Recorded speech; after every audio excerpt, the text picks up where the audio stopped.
I want to take a moment to talk about something really important: mental health. Now, I've had the chance to try therapy a few times in my life, and let me tell you, it's always been a helpful tool when sorting through difficult moments. Therapy gave me the space to work through challenges, and more importantly, it helped me gain tools to deal with whatever life throws my way. That's why I'm excited to share something I think is really awesome. Rula. It's a healthcare company that makes therapy more accessible so you can get the support you need when you need it. Finding the right therapist can feel overwhelming, but with Rula, it's easier than ever. With a network of over 10,000 therapists and psychiatrists nationwide, you can find the perfect match for your needs, preferences, and state requirements, whether you're looking for talk therapy or medication management. Plus, most major insurances are accepted, so you can pay as little as $15 per session. And another thing that sets Rula apart is their end-to-end care. They're with you every step of the way, from matching you with the right professional to scheduling appointments and even tracking your progress. Rula is dedicated to your success, ensuring you get quality care with carefully screened providers and support throughout your journey. So whether you're looking for therapy or medication help, Rula has the range of care you need. It's all about finding the right solution, even if you're not exactly sure what that is. Thousands have already trusted Rula to support them on their journey toward improved mental health and overall well-being. Head on over to rula.com/diaries to get started today. After you sign up, they ask you where you heard about them. Please support our show and tell them our show sent you. Go to rula.com/diaries and take the first step towards better mental health today. You deserve quality care from someone who cares. Ryan Reynolds here from Mint Mobile with a message for everyone paying big wireless way too much. Please, for the love of everything good in this world, stop. With Mint, you can get premium wireless for just $15 a month. Of course, if you enjoy overpaying, no judgments, but that's weird. Okay, one judgment. Anyway, give it a try at mintmobile.com/switch. Upfront payment of $45 for 3-month plan, equivalent to $15 per month required. Intro rate first 3 months only, then full price plan options available. Taxes and fees extra. See full terms at mintmobile.com. So good, so good, so good. Just in and so good. Thousands of spring finds up to 70% off are at Nordstrom Rack stores now. And that means thousands of fresh reasons to rack. How did I not know Rack has Adidas? Vince, Calvin Klein, Rag & Bone? Obsessed. Why do we rack? For the hottest deals. Save on Madewell, Kate Spade New York, Sam Edelman, Joe's, and more. Great brands, great prices. That's why you rack. Welcome back to the Murder Diaries. I'm Paige. And I'm Natalie. You know the drill by now. If you want to listen ad-free, head over to patreon.com/themurderdiariespod. Sequoya Vargas was just 16 years old when she disappeared from Hilo, Hawaii on August 22nd, 1993. She'd been partying at the beach with a large group of friends as the last blast of summer before school started. After the party, she and her friend Jessica were trying to hitchhike back to Jessica's house. A man named Richard picked Sequoya and Jessica up. He invited them to come over to his cousin Jason's house. Before going to Jason's, they went to Jessica's house. When they got to Jessica's house and asked her mother if they could go to Jason's, her mom said no. Sequoya decided to go ahead with Richard to Jason's house in Nanawale Estates. They were set to watch TV with his friend Matthew. Sequoya knew Matthew previously, but she didn't know the other two. After drinking and hanging out for an hour or so, the men drugged her. They repeatedly sexually assaulted her and threw her off a 20-foot cliff, leaving her to die. She never returned home, and her body has never been found. This is her story. Used to think it's in my head, but I'm walking with the dead. We would like to thank Charlie from Crime Lines Podcast for the research for this episode. Sequoya Rebecca Vargas was born October 29th, 1976 in Fallbrook, California. She had an older sister and 2 brothers. Fallbrook is in Southern California, about 40 minutes north of San Diego. It's a smaller town with just over 30,000 residents. Sequoya and her family were part Tarahumara Indian, which is an ethnic group from southern Mexico. Dove Johnson, her older sister, said, "I held her in my arms when she was born." Even at an early age, Sequoya clearly beat to the tune of her own drum. She became a vegetarian when she was just 2 years old. She would pick the meat out of whatever dish her mother cooked. For several years, she spoke only a language she invented herself. Some of the older members of her family spoke only Spanish at home. The children understood it but spoke English, except for Sequoya. By age 4, her mother, Becky, became concerned enough about Sequoya not speaking English that she started intensive sessions with her in English. Intelligence tests showed there was nothing wrong with Sequoya and that she was clearly a very bright girl. A specialist started coming to their house every week until Sequoya finally grew out of speaking her own personal language when she was 7 years old. Sequoya would also come up with her own rules for board games. Her sister said, "Put a game in front of her and she'll tell you how to play it, her own way." She also loved to chase boys around with spiders. Sequoya was very passionate about animals. She especially loved cats and treasured her collection of porcelain cats. She was a very talented artist and loved to draw comic book strips and fantasy pictures. When speaking about her comic strips, her uncle said some were just as incredible as you could buy off the newsstand. She showed such talent as an artist, she dreamed of one day attending art school. In 1989, when Sequoya was 13 years old, her mother's friend convinced them to move to Hawaii. Her friend said it was the perfect place to raise a family. And in many ways, it was a paradise. The family left California and relocated to Kalapana, Hawaii. Kalapana is both a town and a region in the Puna district on the southeast shore on the Big Island of Hawaii. Not long after moving there, nearby Kilauea, one of Hawaii's 6 active volcanoes, started erupting. The lava covered Kalapana and forced Sequoya and her family out of their home. They eventually relocated to the larger town of Leilani Estates, near where Sequoya attended school. When she was in middle school, Sequoya competed in chess tournaments against older high school kids and won. About a year before her death, she won a Hawaii high school chess championship. Also in high school, she acted in the drama club's production of The Merchant of Venice. Gregory Dennis, Sequoya's high school English teacher, said in class she was sarcastic and snippy with that wise guy wisdom that only a high IQ student has. She wrote a very poetic, amazingly good story about turning into an eagle flying high above the world. She was an eagle flying far beyond the bounds of Earth. I read her story to the class and we all agreed it was good, too good for even high school. Despite all that, Sequoya skipped a lot of high school, but she started to settle down and do better so that she could get into art school. Shortly before she disappeared, she took the SAT exam and was looking forward to the start of school and her junior year. Sequoya started attending Pahoa Intermediate School in Pahoa, Hawaii, about a 12-minute drive inland from Kalapana. Sequoya and her family seemed to really be thriving in their new life in beautiful Hawaii. Dove, Sequoya's older sister, remembers her as a good girl and a happy teenager. Much like the teacher we mentioned already, her high school teachers recall Sequoya being very smart, although one teacher did say she missed a lot of classes, to which Dove replied, laughing and saying she was probably at the beach with her friends. You see, Sequoya had a close group of 6 girlfriends that she hung out with. They would go swimming and attend parties. Her friends said that she wasn't a big drinker, but she would maybe have a beer or 2 at parties. Sequoya's mother pretty much let her go and do as she wanted, but their agreement was that Sequoya always had to call and tell her mom where she was. Dove says the rule was that if Sequoya didn't call within one day, 24 hours, her mom would call the police and report her missing. On August 21st, 1993, a group of about 20 friends gathered to swim and party at a black sand beach that was a popular destination in the area. It was just a typical beach party, a last grasp at summer before school started soon. Just young people having fun and hanging out. She decided to leave the party, and Sequoya and her friend Jessica were hitchhiking back to Jessica's house when Richard pulled over and they got in his car. Hitchhiking was actually pretty common on this part of the island. Girls knew never to do it alone and to always call and let their family know that they had arrived safely. But in general, it was an acceptable way to get around when you didn't have a car. Richard told the girls he was a professional skateboarder. He may have said this to try and impress them because Sequoya was carrying her skateboard with her.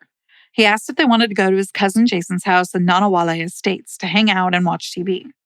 Nanawale Estates is a small, unincorporated town just an 8-minute drive north. Richard dropped the girls off at Jessica's house and told them to come over later. But when Jessica asked her parents if she could go, Her mom, Gail, said she absolutely could not go and could instead stay home there to watch TV. This was a decision that would ultimately save Jessica's life. With Jessica unable to go, Sequoya had Richard pick her up, and the two went to Jason's house. Sadly, Gail would later question herself, saying, "Every day, I think, is this partly my fault that this happened?" Sequoya's mom became concerned when she didn't come home the next day. They had talked about going back to school shopping together, but Sequoya's sister Dove told her mom it was nothing to worry about.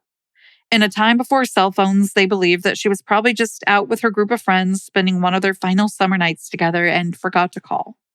When Tuesday came around with no sign of Sequoya, Becky became very concerned and reported Sequoya missing to local police in Pahoa, where Sequoya's high school was located. But sadly, as is often the case with teenagers, the police were convinced that she had been a runaway and there was not much they could do. They did not believe that there was any foul play involved. Police said, quote, "Oh, she probably just ran away." Without any help from the police, Sequoya's family tried to find her on their own. They organized multiple search parties of around 150 people each to scour the area and search the rocky terrain along the coastline for any sign of her and to try and locate her in hopes that she was still alive and maybe just injured or lost. Sequoya's uncle Brad said that the family's investigation involved details like a microscopic examination of dirt from tires on a van that was used by suspects the family identified. It wasn't much, but it was sure more than the police were doing. At the time Sequoya went missing, she'd been wearing cut-off jean shorts and a long-sleeved blue shirt. She was 5'3" and weighed 110 pounds with brown hair, brown eyes, and had a mole on her left thigh. In addition to the search parties, Sequoya's family organized a fundraising concert to raise the money needed to hire a private investigator to help find Sequoya. More than a dozen trained divers dove off the coast looking for her body in the sea, but came up empty every time. After about a month, Sequoya's family was finally able to convince the police to reclassify Sequoya's case as a homicide instead of a runaway. Sequoya's friend Jessica could not remember what kind of car Richard had been driving when he picked them up. However, she agreed to be hypnotized to see if she could recall any details. Under hypnosis, she said that Richard was driving a red or maroon Subaru. Sequoya's family searched for the car while also putting up missing flyers of Sequoya all around the area. Hey friends, so I have to tell you about Lumi because it's honestly been a game changer for me. What I love most about Lumi is that it never irritates my skin, even after shaving. I've tried it on my underarms and it's seriously the best. I can use it daily without any issues and it keeps me feeling fresh all day long. Lumi is a whole body deodorant, so you can use it anywhere you get stinky. Pits, under boobs, thigh folds, belly buttons, butt cracks, and even feet. And the best part? It was created by an OBGYN who noticed how often body odor was being misdiagnosed and mistreated. Lumi is clinically proven to block odor all day and control it up to 72 hours, so you'll stay fresh no matter where you use it. Lumi's starter pack is perfect for new customers. It comes with a solid stick deodorant, cream tube deodorant, 2 free products of your choice like a mini body wash and deodorant wipes, and free shipping. As a special offer for listeners, new customers get 15% off all Lumi products with our exclusive code. And if you combine the 15% off with the already discounted starter pack, that equals over 40% off their starter pack. Use code DIARIES for 15% off your first purchase at LumiDeodorant.com. That's code DIARIES at LumiDeodorant.com. Please support our show and tell them we sent you. Smell fresher, stay drier, and boost your confidence from head to toe with Lumi. On August 16th, 1994, just 6 days shy of a year after Sequoya went missing, Big Island Police Chief Victor Vieira announced that an indictment would be coming soon in the case. He said, "We've had all the information, but we just had to tie up some loose ends." A 19-year-old man named Matthew Gibbs had turned himself in for the involvement in the disappearance and murder of Sequoya Vargas. Matthew later confessed that he and 2 other men, Richard and Jason, raped Sequoya, beat her, and threw her over a 20-foot cliff to the jagged rocks below. The fact that Matthew knew Sequoya that night probably made her feel safer being around him. Matthew told police that they were all drinking and that Sequoya had also had a beer and some shots of hard liquor. He said they gave Sequoya a mixture of alcohol and prescription cough medicine that belonged to Jason's stepson. The strong concoction made her pass out almost immediately. She started dancing but fell and hit her chin on a counter. Richard then put her to bed in one of the bedrooms, but a few minutes later, he returned to that room. Matthew told police, quote, "I seen Damien," referring to Richard Damien Serrano, pulling Sequoya's underpants off. Later, Richard said he had sex with Sequoya while she was passed out and that he suggested the other two men should do it too. Matthew said, "I grabbed her okele part." Okele means buttocks in Hawaiian. Matthew then wildly stabbed the mattress with a knife and even cut himself. He told police he was, quote, "just playing around." Matthew also raped her. Jason couldn't. He said, quote, "I would have done it. I tried," end quote. He didn't further elaborate on what that meant specifically, but honestly, do we really care? Because it's pretty foul no matter what. As the two men were disgustingly taking turns sexually assaulting Sequoya, she suddenly woke up and screamed loudly. Gibbs said. Then Jason was yelling, "We gotta shut her up. She's making too much noise." McCubbin started punching her to make her stop yelling. Serrano then sexually assaulted her again. Richard later dragged Sequoya outside by her hair and threw her in the trunk of the car.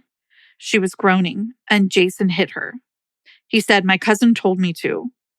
Jason drove separately from the other two men who followed him in a van. They drove to the Cape Kumukahi Lighthouse, but then continued on and all met up at McKenzie State Park. It was here where they threw Sequoya off a 20-foot cliff on the Puna coast.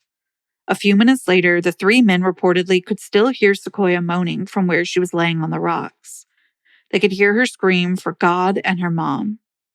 Richard and Jason then climbed down the cliff, again sexually assaulted Sequoya, then slammed her head against a rock and dragged her by the hair into the water, hoping she would drift out into the ocean.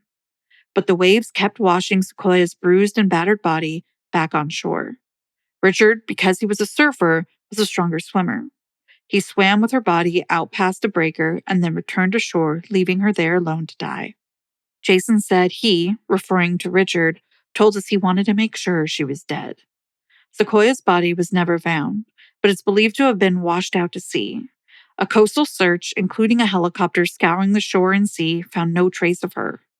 Sequoya's friend Jessica testified that she and Sequoya were picked up hitchhiking by a man calling himself Damien. Remember, Richard's name is Richard Damien Serrano. She also testified that police wrote an inaccurate report on what she said, although it's unclear what the discrepancy she's referencing was. The three men then drove back to Jason's house. They were all hyped up and began arguing loudly.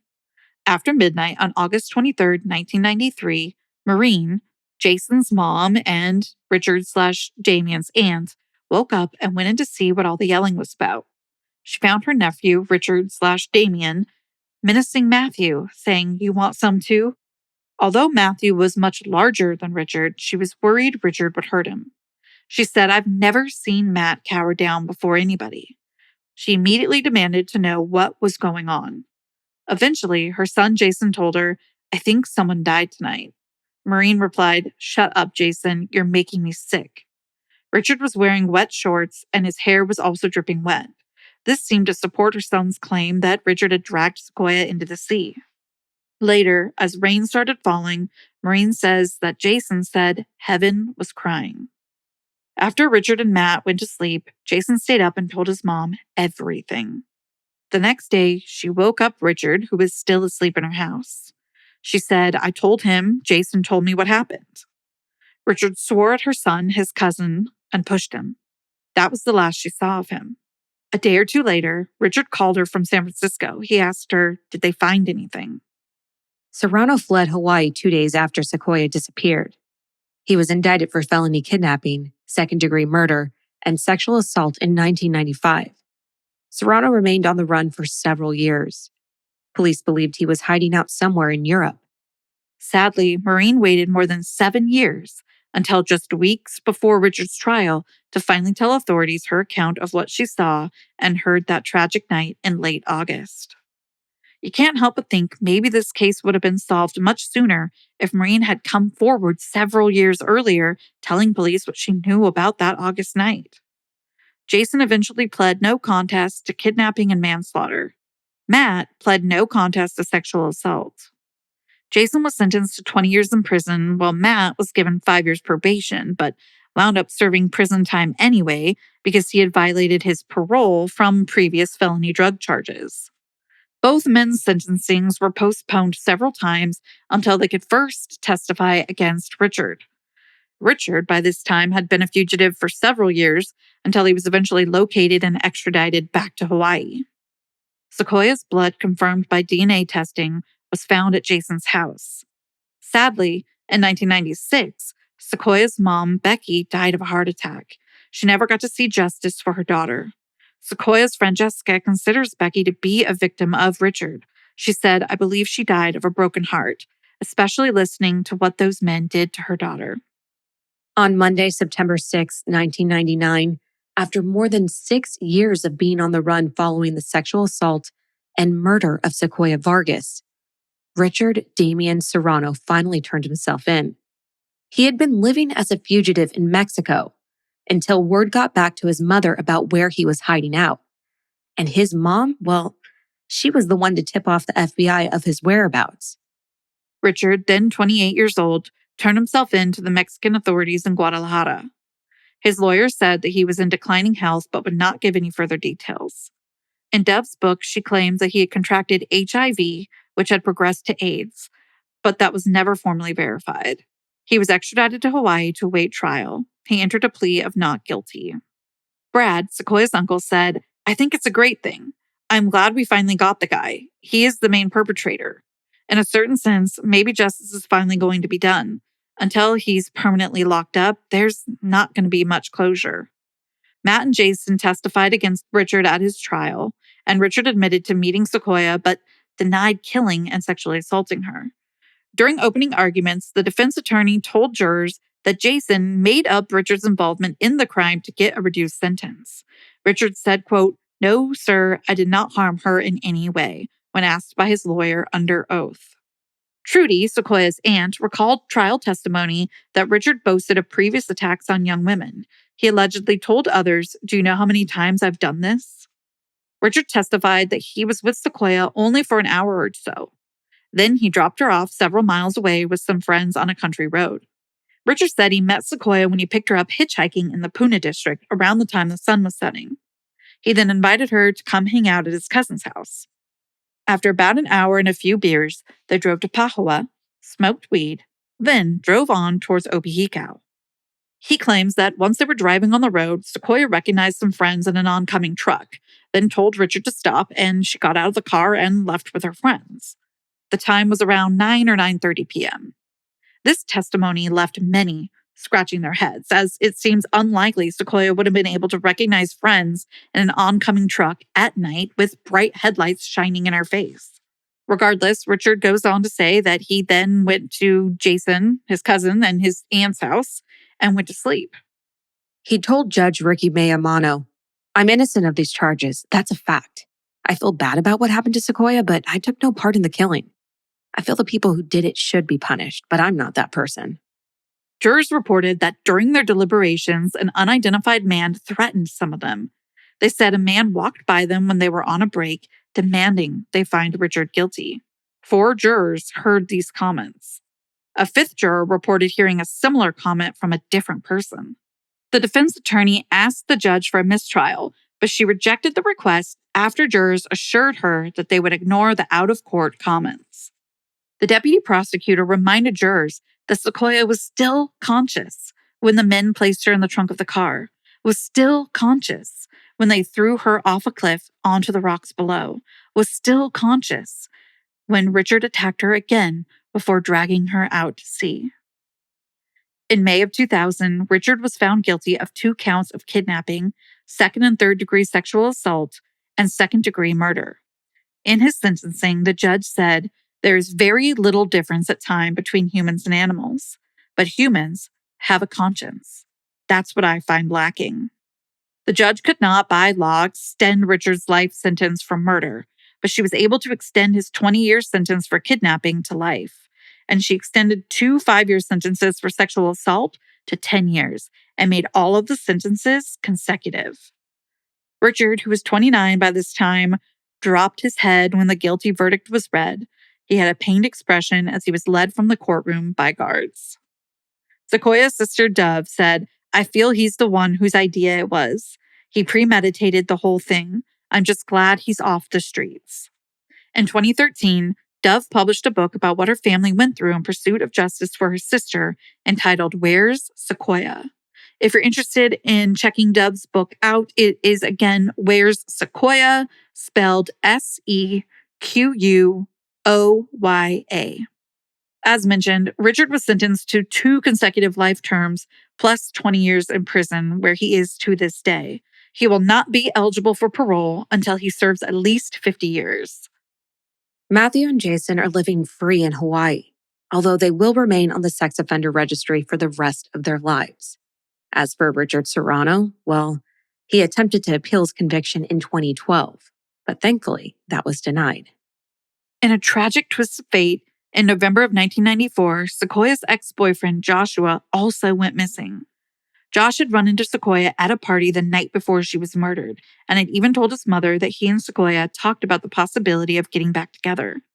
Joshua had been struggling with depression and heroin addiction in the months since Sequoia had been murdered. He had been scheduled to testify at Sequoia's murder trial, but disappeared before he was able to. Josh was last seen by his mother, who dropped him off at his apartment in Mountain View, Hawaii, which is a rural area. Josh lived sparsely. In fact, he didn't even own a telephone. He used to use a nearby payphone when he needed to make a call. Apparently, 6 men have come forward with information that Josh was beaten to death, but no one has ever been tried or convicted for his murder, and no evidence or body has ever been found. Statements Joshua gave about Sequoia's disappearance have stayed sealed since his disappearance. It isn't clear whether his disappearance is related to the testimony he was going to give at Sequoia's murder trial or not, but it certainly seems like a very big coincidence. Joshua's disappearance remains unsolved. His family believes he was murdered, yet the police are investigating his case as a missing persons case, not a homicide. The Hawaii Supreme Court has affirmed the conviction of Richard Damian Serrano in the 1993 rape and murder of 16-year-old Sequoya Vargas on the Big Island. Richard appealed the conviction on several grounds, including arguing that the judge should have declared a mistrial after the unknown man had made those disparaging remarks to the jury during deliberations. He also said the judge should have granted a new trial because of new evidence. Ultimately, the justices ruled that the remarks made to the jury were harmless and did not affect their deliberations. The Hawaii Paroling Authority ordered Richard to serve a minimum of 120 years, 50 years each for the kidnapping and murder, and 10 each for the 2 sexual assaults before he can seek parole. Sequoia's body has never been found, and that's why we wanted to cover this case today. Dove, Sequoia's sister, said, "I want everyone to know that we loved and cared about Sequoia and fought every day for years and years to find out what really happened to Sequoya Rebecca Vargas. If you have any information concerning Sequoia's case, please contact the Hawaii County Police Department at 808-935-3311. That's it for this week's episode, but be sure to tune in to our unscripted episode on Monday, or connect with us on social media at the Murder Diaries Pod. We're everywhere on social media. So Instagram, TikTok, YouTube, you name it, we're there. And until next week, Stay safe. bye. My parents did an incredible job of helping me build healthy associations with money. It wasn't just about learning numbers, it was about understanding how balance and intentionality shaped our financial lives. Those early lessons set me up for success and helped me navigate the real world with more confidence when it came to money. And it's a big reason why I'm so excited to share today's sponsor with you, Acorns Early.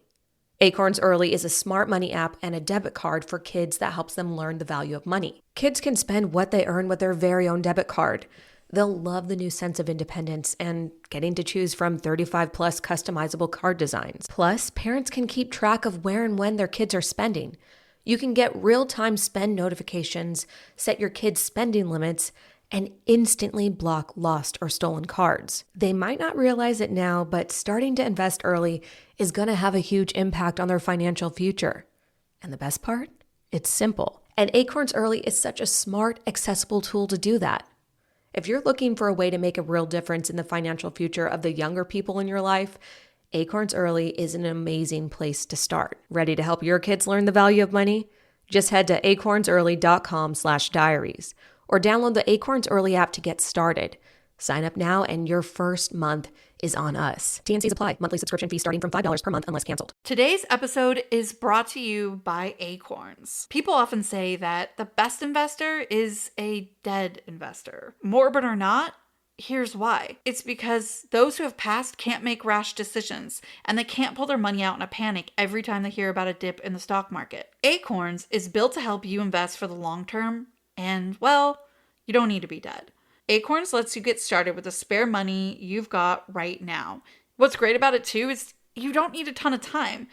You can create your Acorns account and start investing in just 5 minutes. Basically, Acorns does all the hard parts so you can give your money a chance to grow. Sign up now and join over 14 million all-time customers who have already saved and invested over $25 billion with Acorns. Head to acorns.com/diaries or download the Acorns app to get started. Paid non-client endorsement. Compensation provides incentive to positively grow Acorns. Tier 1 compensation provided. Investing involves risk. Acorns Advisors, LLC, an SEC registered investment advisor. View important disclosures at acorns.com/diaries.